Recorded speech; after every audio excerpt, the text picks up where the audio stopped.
ముముక్షు వ్యవహార ప్రకరణములోని 25వ అధ్యాయము ప్రమాణ నిరూపణ. మనం ఉపయోగించబోయే ప్రమాణముల విషయమై మరికొన్ని విషయాలు చెప్పుచున్నాను విను. రామ, మనం ఒక ఉపమానం తీసుకున్నప్పుడు ఆ ఉపమాన ఉపమేయాలలో ఉండే ఒకానొక సమాన ధర్మం మాత్రమే తీసుకుంటూ ఉంటామని చెప్పాను కదా. ఉపమానము కంపారిజన్ అంటేనే అది. ఒకవేళ ఉపమాన ఉపమేయాలు అన్ని అంశములందు ఒకే విధంగా సమాన ధర్మములు కలిగి ఉండటం జరిగితే అప్పుడు ఆ రెండింటికి భేదమే ఉండదు కదా. ఇక ఒకదాన్ని ఉపమానమని రెండవదాన్ని ఉపమేయమని అనటం దేనికి? లోకంలో ఏ సందర్భాలలోనైనా సరే ఏ ఉపమానం గ్రహించడం జరిగినా అట్టి అన్ని సందర్భములలోనూ ఒకానొక అంశ అన్నదే ఉద్దేశ్యం. ఉదాహరణకు, ఆమె కనులు కలువల వలె తీర్చిదిద్దినట్లు ఉంటాయి అని ఒక కవి వర్ణించాడనుకో. ఓహో, అట్లాగా, అయితే మరి ఆ కళ్ళు తటాకంలో తేలియట్లేదేమి అని తర్కం చేయటం ఉచితం కాదు కదా.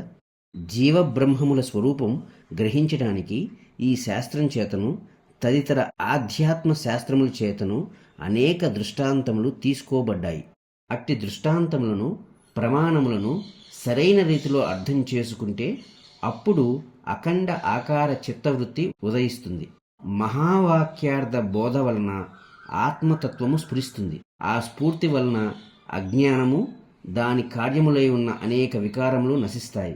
సర్వ సంకల్పములు వాటి స్వభావములు గ్రహించబడగా వాటన్నిటికీ ఆవల ఉన్న శుద్ధ స్వస్వరూపము యొక్క అనుభవం మాత్రమే శేషించుచు నిర్వాణ స్థితి అన్నది సుస్థిరమవుతుంది. అట్టి ఉత్తమ ప్రజ్ఞ దృష్టాంత జ్ఞానం వలననే లభిస్తోంది.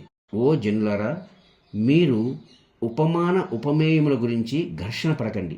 దాని వలన సాధించేదేమీ లేదు. ఎందుకంటారా?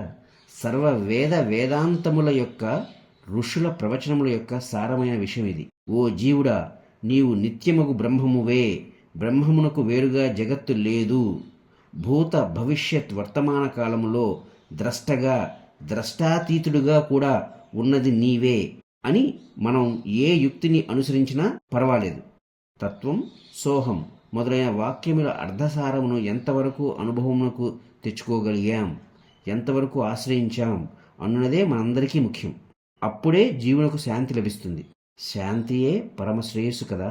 అట్టి అంతరంగ ప్రశాంత స్థితి విచారణ చేతనే ప్రాప్తిస్తోంది.